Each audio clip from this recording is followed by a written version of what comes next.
हमारे चैनल को सब्सक्राइब करें और बेल आइकन जरूर प्रेस करें। हेलो दोस्तों, वेलकम टू यूपीएससी 360 डिग्री। तो आज हम करेंगे परचेजिंग पावर पैरिटी के बारे में। ठीक है, तो ये जीडीपी के बाद का टॉपिक है। हमने ऑलरेडी आगे कवर कर रखा है जीडीपी, जो मोस्ट हम वही कवर कर रहे हैं जो most important for specially prelims 2025। जो प्रीलिम्स के पर्सपेक्टिव से जो इम्पोर्टेंट टॉपिक है उन्हीं को हम कर रहे हैं और उन्हीं को करेंगे, फालतू बात नहीं करेंगे, यही बात है। ठीक है, तो देखो परचेजिंग पावर पैरिटी क्या होता है। परचेजिंग पावर पैरिटी का मतलब ये होगा कि मान लो आपके पास जो पैसे हैं उनसे आप इंडिया में या यूएसए में या किसी भी कंट्री में कितनी चीज़ खरीद सकते हैं। आपके पैसों का वैल्यू कितना है। आपके पास 10 रुपये है, ठीक है, आपके पास उस 10 रुपये का जो वैल्यू कितना, रियल वैल्यू कितना है आपके पास उस 10 रुपये का। आप उस 10 रुपये से एक्चुअल में कितनी चीज़ खरीद सकते हैं, उसे कहते हैं परचेजिंग पावर। मतलब आपके 10 रुपये की परचेजिंग पावर क्या है। आप 10 रुपये में एक बिस्किट खरीद सकते हैं, या फिर आप 10 रुपये में एक बिस्किट खरीद सकते हैं या 2 बिस्किट खरीद सकते हैं, 1 या 2 बिस्किट खरीद सकते हैं। अगर 2 खरीद सकते हैं तो मतलब आपकी परचेजिंग पावर पैरिटी जो है पैसे की बहुत ज़्यादा है। अगर 1 बिस्किट खरीद सकते हैं तो मतलब बहुत कम है। मान लो अभी जैसे देखो, अभी आगे मैं बताता हूँ आपको कि जैसे मान लो आपके पास जैसे 10 रुपये इंडिया में आपने 1 बिस्किट खरीदा, चलो ठीक है, उसी को मान लो आप गए कहाँ, ऑस्ट्रेलिया गए। ऑस्ट्रेलिया जाके आपने मतलब 1 भी बिस्किट नहीं खरीद पाते, आपको 20 रुपये देने पड़ते, ये बात हुई। या फिर तो इसे कहने का मतलब है कि वहाँ पर आपकी परचेजिंग पावर पैरिटी गिर रही है। इंडिया में परचेजिंग पावर पैरिटी में 1 बिस्किट है ज़्यादा है और वहाँ कम है आपकी। तो ये डिपेंड करता है कि आपकी परचेजिंग पावर पैरिटी कौन सी कंट्री में कैसे डिपेंड करती है, उसको हम अभी आगे पढ़ेंगे। तो पहले सिंपल में ये है कि आप अपने पैसों से कितनी चीज़ खरीद सकते हैं, आपके पैसों का वैल्यू क्या है, उसे कहते हैं परचेजिंग पावर पैरिटी। ठीक है, ये हो गया जैसे परचेजिंग पावर पैरिटी। तो ये रहता है पीपीपी, मतलब purchasing power parity compares how much you can bye with the certain amount of money. मतलब कुछ पैसों से आप कितनी चीज़ें खरीद सकते हैं, वही अभी जो बताया। Different countries and taking into account of cost of living. For example देखो, एग्जांपल हम लेते हैं कि मान लो कि से you have $100 okay, in USA with the $100 you can bye 20 burgers. ठीक है, पहले एक मिनट में आपको क्लियर कर दूं कि मान लो इंडिया की प्रेजेंट में इंडिया की परचेजिंग पावर कितने क्या है, ज़्यादा है। इंडिया की जो परचेजिंग पावर है ना वो है ज़्यादा है, और यूएसए की कम है। इंडिया की कौन सी, डॉलर, जो डॉलर है मान लो वो डॉलर यूएसए में परचेजिंग पावर कम है और इंडिया में ज़्यादा है। इसको कैसे, मैं एक आपको सिंपली बता देता हूँ। मान लो आपके पास जो यूएसए में $1, मान लो $1 बराबर हो गए 70 रुपये। ठीक है, $1 बराबर हो गए 70 रुपये। यानी दूसरा, अब जैसे ये तो हो गया आप वैल्यू। अब ये कहने का मतलब ये है कि आप जो $1 से, यानी $1 से यूएसए के अंदर, यूएसए एक एप्पल खरीद सकते हैं। मान लो एक एप्पल खरीद सकते हैं, या फिर कोई एक पेन खरीद सकते हैं। एक पेन मतलब 4 पेन का पैकेट है, एक पेन खरीद सकते हैं। अब $1 बराबर 70 रुपये होता है। इंडिया में उस पेन का रेट है 10 रुपये। क्या है, 10 रुपये। यूएसए में $1 का है वो पेन, और इंडिया में उस पेन का कितना रेट है, 10 रुपये। अब मान लो आप यूएसए डॉलर एक आप गए, मान लो अमेरिका गए। हम कहाँ जाएंगे भाई, अमेरिका नहीं जाते, इतनी कहाँ है, हम छोटे आदमी हैं। पर मान लो आप अमीर आदमी हो, आप अमेरिका गए और आपने $1 को 70 रुपये, $1 वहाँ से लेके आए सुरा के, बिल्कुल नहीं सुरा के नहीं, आप कमा के लेके आए, कमा के $1 लेके आए, और उस $1 को आपने इंडिया में आके किसी को, दोस्त को दिया। दोस्त के भाई मैं तो क्या करूँगा, तो उसने आपको सजेशन दिया कि चलो तुम बैंक जाओ, बैंक वाले तुम्हारे, या फिर कोई जैसे मनी एक्सचेंजर होते हैं उनके पास भेज दिया। जो दोस्त का बड़ा काम काज था उसको, तो उसने भेज दिया। तो आपने कहा कि भाई $1 का मुझे इंडियन रुपीज़ में दो, तो उसने आपको दे दिया 70 रुपये के, चलो भाई आप ले लो 70 रुपये। तो आप 70 रुपये लेके मार्केट में आए, आपने कहा कि यार बिस्किट खाने का मन कर रहा है, क्या करोगे, $1 का 70 रुपये का बिस्किट खरीद लेता हूँ। सेम बिस्किट देखा जो यूएसए में मिल रहा था, उसी का बिस्किट, पार्ले जी जो यूएसए में तो नहीं मिलता होगा, शायद मिलता भी हो, तो आपने सोचा कि चलो यूएसए में आपको पार्ले जी मिला था $1 में, आपने सोचा कि अभी मैं काफ़ी साल बाद आया तो देखता हूँ कि पार्ले जी कितने यहाँ कितने मिलते हैं, $1 के सिर्फ 70। तो पार्ले जी दुकान पे गए आप, मतलब आपने दुकानदार को कहा कि मुझे एक पार्ले जी बिस्किट दे दो, तो उसने एक बिस्किट दिया और ₹60 वापस दिए। आपने सोचा यार $1 था, एक ही डॉलर में मैं वहाँ तो एक ही बेचना था, यहाँ इसने वापस ₹60 दिए। उसने कहा भैया जितने आते उतने दे दो। तो उसने आपको टोटल ₹70 में कितने दिए, सात बिस्किट के पैकेट दिए पार्ले जी। कितने दिए, 7। यानी कहने का मतलब ये है, कहने का मतलब क्या है, कहने का मतलब ये है कि मान लो इंडिया के अंदर आप जो है $1 से यानी ₹70 हो गए, 7 बिस्किट खरीद सकते। कितने, 7 बिस्किट। वही यूएसए में $1 से आप कितना खरीद सकते हैं, ओनली एक बिस्किट खरीद सकते हैं। यानी क्या है, यूएसए डॉलर का जो वैल्यू है इंडिया में, उसका जो परचेजिंग पावर है इंडिया में बहुत ज़्यादा है। तो इंडिया में परचेजिंग पावर जो है बहुत ज़्यादा है। इंडियन रुपी का परचेजिंग पावर कितना हो गया, ज़्यादा हो गया यूएस डॉलर से यहाँ पे से। ठीक है, तो ये समझ में आया, आई होप कि आपको समझ आया। अभी देखो ये कह रहा है कि let's say you have $100 in USA, with $100 you can bye 20 burger. मतलब भाई $100 जो है, $100 आपके पास है और $100 में आप 20 बर्गर खरीद सकते हो यूएसए में। अब देखो इंडिया में सेम आप $100 लेके आए भारत में, वो ये भी जो बताया वो कॉन्सेप्ट बराबर, आपने इंडियन रुपीज़ में उसको कन्वर्ट करा दिया। कन्वर्ट कराने के बाद आप अभी कितना इंडियन रुपीज़ में कन्वर्ट कराने के बाद आप इसको कितने 50 बर्गर खरीद रहे हो। तो सोचो यूएसए में आप $100 से 20 बर्गर खरीद पा रहे थे और इंडिया में आप 50 खरीद पा रहे हो। इसका मतलब क्या हुआ, इसका मतलब ये हुआ कि जो ये $100 जो है ना, वो इंडिया के रुपये में कन्वर्ट करने पे परचेजिंग पावर बढ़ रही है। मतलब आप ज़्यादा चीज़ें खरीद पा रहे हो, इंडियन वैल्यू की जो मतलब काफ़ी ज़्यादा है परचेजिंग पावर। यानी यूएस डॉलर से इंडियन रुपये की परचेजिंग पावर ज़्यादा हो गई इंडिया में। In difference how much you can bye same money in the PPP adjust for. अब देखो ये तो ठीक हो गई। ये देखो एक सिंपल सी चीज़ है, मान लो कि ये कहते हैं कि रसिया में जैसे दारू की बोतल है, नहीं दारू नहीं है, दारू लोग नहीं पीना चाहिए, बहुत सेहत के लिए हानिकारक है। तो ये मान लो ठंडे की बोतल मानते हैं अपन इसको। तो जैसे इसका कॉस्ट कितना है, मान लो रसिया में है $90 और यूएसए में $1.5 मान लो इसका, ऐसे ही मान के चलो। मैक्सिमम में $10 की है और यूएसए की $0.53 है। यूएस डॉलर का 2 है, यूरोपियन यूनियन में उसमें 2 यूएसए में तो 2 हो गया। ठीक है, यूएसए में 2 है। तो ये क्या बता रहा है, क्या बता रहा है कि यहाँ पर सस्ता पड़ रहा है, यूएस में 2 में पड़ रहा है, ये 2 से भी सस्ता पड़ रहा है। ठीक है, यहाँ पर ज़्यादा है, यहाँ पर और ज़्यादा है, समझ रहे हो। लेकिन आपको ये ध्यान रखना कि कन्वर्टिंग प्राइस जो है ना वो यूएसए में कितनी है, 90। मतलब ये तो कहने का मतलब वास्तव में यहाँ पर सस्ता पड़ रहा है ठंडे का बोतल, जबकि यहाँ अगर आप रसिया से जाके अब यूएसए में बेच रहे हो तो मतलब आप 1.5 में तो बेच रहे हो ना, $1.5 में, ना कि 2 में। तो आपके जो है वो लेंगे ना, खरीदेंगे, क्योंकि आपके सस्ते हैं। मतलब आप रशियन रुपीज़ में ज़्यादा खरीद पा रहे हैं ठंडे ना। तो ये आप समझ लेना, मैंने वो आपके बताया वो का वो एग्जाम्पल है। अब देखो, अब आता परचेजिंग पावर पैरिटी। ये देखो मैंने अपने शॉर्ट में बना के ऐड किया।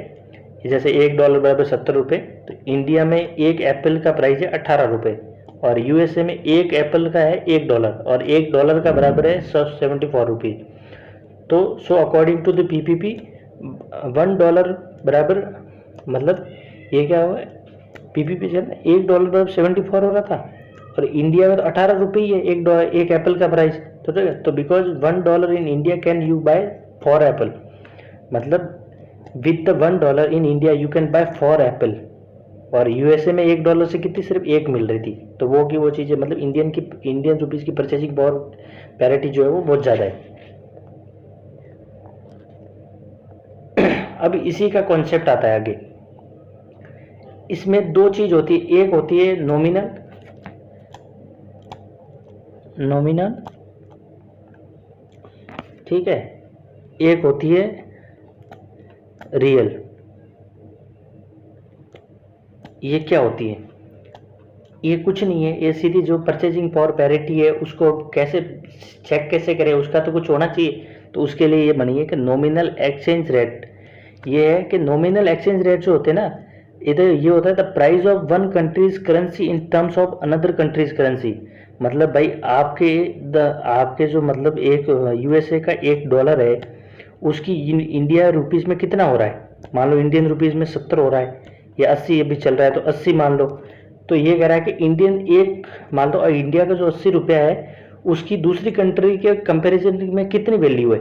ठीक है, तो इसको कहते हैं nominal exchange rate. Nominal exchange rate is the price of countries currency in terms of another country की करेंसी। भाई दूसरी कंट्री की करेंसी के वैल्यू में हमारे करेंसी की क्या वैल्यू है, उसे कहते हैं purchasing power, nominal exchange rate. इसको अगर वापस समझिए, मतलब let's say the nominal exchange rate between the US dollar and the Indian rupees. US dollar बराबर 75 रुपये means if you can exchange $1 you will get 75 rupees. यही वो डेफिनेशन। ठीक है, ये तो होगी नॉमिनल। अब आता है रियल की। देखो रियल जीडीपी का थोड़ा एक कॉन्सेप्ट है, मैं बताऊंगा। रियल जीडीपी है वो कि वो चीज करेंसी को ही मापता है कि भाई उस करेंसी में क्या है, लेकिन ये आपकी ये चीज चेक करती है कि आपके जो पैसे हैं वो आप बाहर जाके कितनी चीज खरीद सकते हो उस बास्केट की। जो यूएसए के बास्केट में या कि जापान के बास्केट में चीज है और इंडिया में आप उतने पैसों से इतनी चीज खरीद, तो रियलिटी में आप उतनी चीज कितनी खरीद पाते हो यूएसए में जाके, उसे कहते हैं रियल में।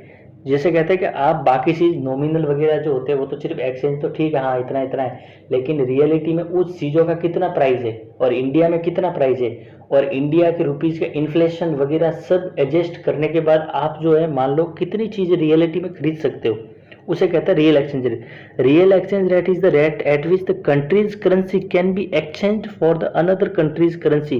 ठीक है, ये तो ठीक है। Adjusted for the differences in price of goods.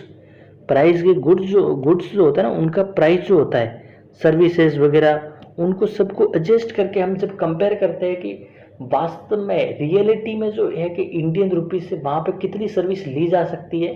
ठीक है, और वो सर्विस वहाँ पे कितनी और इंडिया पे जो देखे तो कितना खर्चा का गैप है, उसको कहते हैं real exchange rate. The real exchange rate how much stuff you can buy in another country with your money compare to how much stuff you can buy in your own country. मतलब आपके पास जो 100 रुपये है, उस 100 रुपये से आप USA में, अगर मान लो यूएसए, तो यूएसए में कितनी चीज़ें खरीद सकते हो उसी 100 में, वो की वो चीज़ें कितनी चीज़ें वो की वो खरीद सकते हो, और आप अपने देश में वो की वो चीज़ें कितनी खरीद सकते हो, उसे कहते हैं रियल। मान लो कहते हैं कि let's see you are in Indian travelling an Indian travelling to United State and you have 50,000 you want to buy basket of goods like food, clothes in India. That basket cost is 50,000 in, मतलब 50,000 का है वो, 15,000 in the USA same basket is $700। कितने है, मतलब भारत में India के अंदर वो 50,000 का और यूएसए में उसी सेम बास्केट जो है वो $700 का है। तो nominal exchange rate US dollar का कितना है, इंडियन का एक्सचेंज करते $1 बराबर 70 हो रहा है, 70 हो रहा है। तो so you can exchange your 50,000 for the, ये 714 रुपये में, $714 में मतलब आप ये एक्सचेंज कर सकते हैं 50 रुपये। मतलब बास्केट का जो प्राइस है वो जो 50,000 इंडिया में था वो वहाँ 1700 ही है, और जब आप 15,000 एक्सचेंज करते हो तो 14 जो डॉलर है वो आपको एक्स्ट्रा मिल रहे हैं और 700 को 14 आपके पास बच जाएंगे। But in real exchange rate, ये तो होगी अपनी नॉर्मल बात, real exchange rate takes into account difference in price between two country. अब आपको प्राइस भी तो डिफरेंट करना पड़ेगा ना, कि भाई यूएसए में जैसे मान लो कि आपका एक शूज़ है, ठीक है, आपका शूज़ है, तो शूज़ का यूएसए में कितना प्राइस है और इंडिया में कितना प्राइस है, तो वो तो अलग देखेगा। The basket 700 in USA but only 50,000 in India, the real exchange rate is more like, ये देखो ये समझ में आ गया। तो देखो वो आपको प्राइस वगैरह सब कंजेस्ट का, उसको सब कंसीडर करके, और वो इन्फ्लेशन वगैरह जितनी भी जो एक प्राइस और इक्वलिटी कितनी है, बास्केट का क्या प्राइस है, सब करने के बाद एडजस्ट करने के बाद जो देखते हैं कि फाइनल में हम कितने अपने रुपये से वहाँ खरीद सकते हैं उसी चीज़ को, और उसी सेम चीज़ को इंडिया में कितने रुपये से खरीद सकते हैं, उसे कहते हैं रियल एक्सचेंज रेट। देखो अब जो है ये देखो रियल एक्सचेंज रेट देखो, nominal exchange rate the shows differences of two countries value, ये तो सिर्फ हो गया, आपने बात कर ली। Real exchange rate the indicate PPP of countries compare to with another country, purchasing power कितनी है, बर्गर, ये जो अभी देखा वो रियल।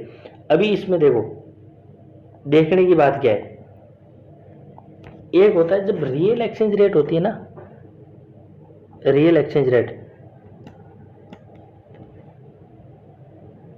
रियल एक्सचेंज, जो रियल एक्सचेंज रेट होती है ना वो आपके एक्सपोर्ट और इंपोर्ट पर इफेक्ट करती है। इंपोर्ट,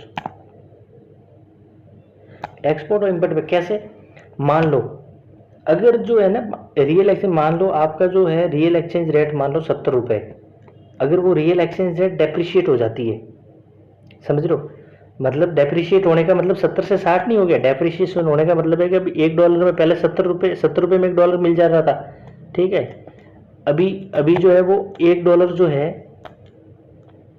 वो कितने में मिल रहा है, 80 रुपए में मिल रहा है। इसे कहते हैं डेप्रिशिएशन, मतलब हमें और ज्यादा पैसे देने पड़े। इसका मतलब पहले जो आप कोई मतलब ये था कि क्या मतलब फोन यूएसए में बेचते थे, फोन का जो प्राइस था वो मान लो था, ऐसे ही सिंपल में मानते हैं कि वो पहले 70 रुपए था, मतलब $1 में कोई फोन ले रहा था यूएसए में, ठीक है, आप बेच रहे थे सीधे। अभी क्या हुआ, अभी मतलब आपका फोन का प्राइस तो 70 ही है, लेकिन यूएसए के हिसाब से पैसे $1 बराबर 80 रुपए होता है। अगर आपने वो 70 रुपए में बेचा है फोन, ठीक है, यूएसए में, तो अब उनको $1 नहीं देना पड़ेगा पूरा, क्योंकि पहले तो 70 रुपए बराबर $1 था, तो उनको यूएसए वालों को $1 देना पड़ता था खरीदने के लिए फोन।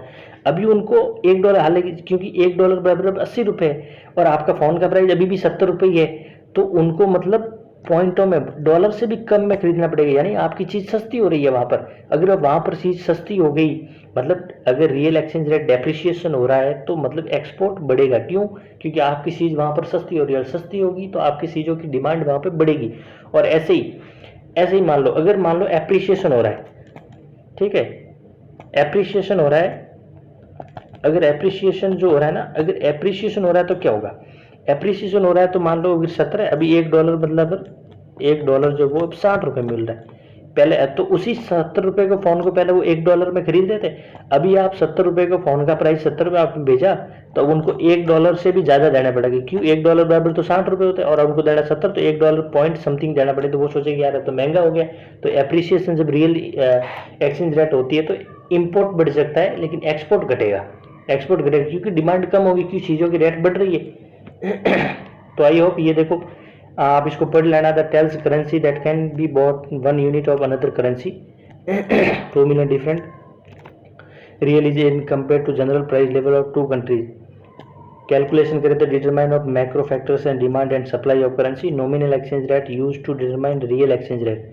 ये ज़्यादा नहीं है, मैंने आपको जो बेसिक कॉन्सेप्ट रियल जो इम्पोर्टेंट था, रिलेवेंट था, उसको मैंने समझा दिया, और इसको आप थ्रू आउट कर लेना। दूसरा ये देखो आज के लिए मैंने क्वेश्चन दिया है, क्वेश्चन ये the most appropriate measure of economic growth it is, क्या है, इसको आप देखना, कल इसका एक्सप्लेनेशन मिल जाएगा।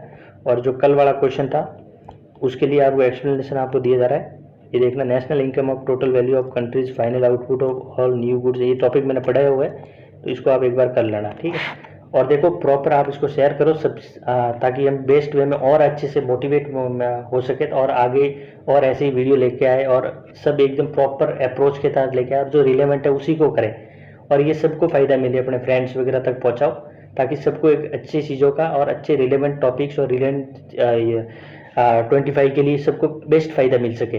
तो please share and subscribe it, and thank you, we will meet for next week.